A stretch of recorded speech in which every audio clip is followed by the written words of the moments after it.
दोस्तों नमस्कार, बहुत स्वागत है आपका। मैं आपके साथ योगेश पांडे। आज मैं आपको एक कहानी सुनाऊंगा। कहानी एक राजा की। तो दरअसल एक नगर था जहां पर एक राजा राज करता था। तो एक दिन राजा ने निर्णय किया कि आज प्रजा को बुलाया जाए और प्रजा से उनकी समस्याओं के बारे में जानकारी ली जाए और फिर उन समस्याओं को दूर किया जा सके। राजा के आदेश का पालन करते हुए दरबारी ने नगर भर में ऐलान कर दिया, डुगडुगी बजा दी कि 7 दिसंबर दिन शनिवार को प्रजा राजा साहब के दरबार पर पहुंचे ताकि राजा साहब जान सके कि हमारी प्रजा को कोई तकलीफ तो नहीं। बस फिर क्या था, प्रजा दरबार में पहुंचती है 7 तारीख को और दरबार लगता है। राजा सिंहासन पर बैठे थे। राजा के अगल बगल उनके अंगरक्षक और सभा में सुरक्षा कर्मियों की एक टुकड़ी भी तैनात थी। सिंहासन पर बैठे राजा के सामने प्रजा एक एक कर खड़े होकर अपनी समस्याओं को रख रही थी और तभी नंबर आया एक पीड़ित विधवा महिला का, जिसके साथ उसकी बेटी भी उस सभा में मौजूद थी। विधवा महिला ने बताया कि राजा साहब, मेरी जमीन को कुछ दबंग लोगों ने जबरदस्ती कब्जा कर लिया है, जिसकी शिकायत लेकर हम आपके दरबार में पहले भी आ चुके हैं, लेकिन आपके द्वारपालों ने, आपके पहरेदारों ने मेरी पीड़ा सुने बिना ही मुझे आपके महल से भगा दिया।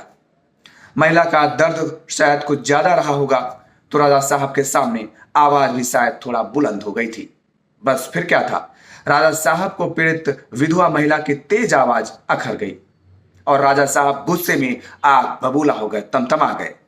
भला राजा साहब के सामने तेज आवाज में बात रखने और महल में मौजूद लोगों पर उंगली उठाने की जुर्रत कैसे कर दी? फिर क्या था, भविष्य में ऐसी कोई गुस्ताखी ना कर सके, इसके लिए राजा साहब ने फौरन सभा में मौजूद सिपाहियों को हुक्म दे दिया कि पीड़ित विधवा महिला और उसकी बेटी को सलाखों के पीछे डाल दिया जाए। राजा साहब का आदेश होता है और राजा के इस आदेश होते ही फौज की टुकड़ी मां बेटी को अपने कब्जे में लेकर सभा से निकल पड़ती है। कहां? सभा से निकल पड़ती है उस मां बेटी को सलाखों के पीछे डालने के लिए। तो दोस्तों, ये कहानी अभी पूरी नहीं हुई है। कहानी का आगे का हिस्सा यानी आगे की कहानी भाग 2 में मैं आपको सुनाऊंगा और बेहद दिलचस्प कहानी है। इस कहानी का किसी भी सच्ची घटना से कोई वास्तविकता, कोई संबंध नहीं है। कहानी पूरी तरीके से काल्पनिक है। इस बात का आप लोग जरूर ध्यान रखें, क्योंकि कई ऐसी घटनाएं सामने आ रही हैं। उन घटनाओं को लेकर के आप इस कहानी से मत जोड़िए। बहरहाल अब सभा समाप्त नहीं हुई है, अभी सभा चल रही है और सभा में ही उस पीड़ित विधवा महिला और उसकी बेटी को सिपाही लेकर बाहर निकल पड़ते हैं।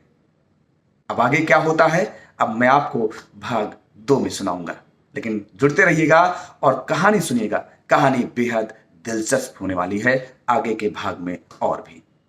तब तक के लिए नमस्कार।